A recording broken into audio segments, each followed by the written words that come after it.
So starting off this pastel drawing, I'm thinking of my composition, so marking where I'm going to draw that horizon line and the waves, using a T-square so I keep that nice and straight, and putting in the angle of those waves, very loose drawing with a pastel pencil. And now adding where those waves are cresting or where they're rising above the horizon line, and drawing in the shapes that I see, just kind of the negative shapes created by those waves. And now filling in my colors, which I will then do an alcohol wash over. So kind of oftentimes I will do an opposite color, a complementary color as an underpainting, but in this case I really want the greens and blues and purples that I see in the image. So that's why I'm sticking with those same colors. And now using alcohol and making just a wash. It's almost like watercolor at this stage.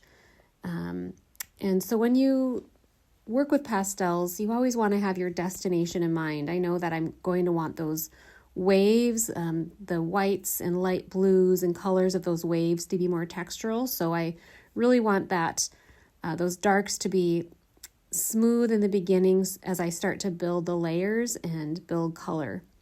So the sky area is the area that I'll start with first, so that has dried now. And the sky area, I always start with basically the background to the foreground. So I'm adding in some of those colors that I see in preparation for adding the white on top of it, or the lighter colors, if you will. There was some purple at the horizon line in those clouds, and then more of a cerulean blue at the top. So I'm making that really smooth. And the next step is to add some of the whites there to lighten that up, always keeping it blended and smooth so that I can still maintain the texture of the waves as I progress. And you can see it's getting lighter there. Using a piece of tracing paper, this is actually vellum, so I get that nice clean line. Sometimes I actually rarely do this, but in this instance I wanted that nice clean edge on this nice crisp sunny day. So tape that down and blending, with that in place, adding those clouds, always maintaining that very nice, smooth area in the background. So while the tendency may be to not blend in those clouds, I did very gently blend the clouds because of, again, wanting to have the texture of the waves speak and not have to compete with anything else. If this was simply a cloud pastel, then I would, not blend those as much perhaps. Here I'm going in with some rubbing alcohol on my brush, just cleaning up that edge, making it a little bit more prominent and darker. Going back in with some lights to add in some of the reflections of the sun on the water. And as I mentioned previously, I like to work from top down or back to front is more accurate. So working behind the waves that are going to be in front of the water in the distance. So finishing that area first, so then when I do start to work on the waves, they'll be able to lay in front and I won't need to disturb the background. So keeping in mind where I'm going, as I mentioned before, and so I'm laying in some of those purples first and some of the other colors that I see, and still blending the pastels at this point because I'm still not quite ready for texture. And now going in with my white pastel pencil to just give myself some guidelines as I fill in the sand. So the sand I haven't done a whole lot of wave beach painting, so I was curious how I would handle the sand here, and it ended up being a lot of push and pull where I'd lay it down, blend it in, spray it with some fixative to darken it, maybe splatter it with some rubbing alcohol, and then layer on top again.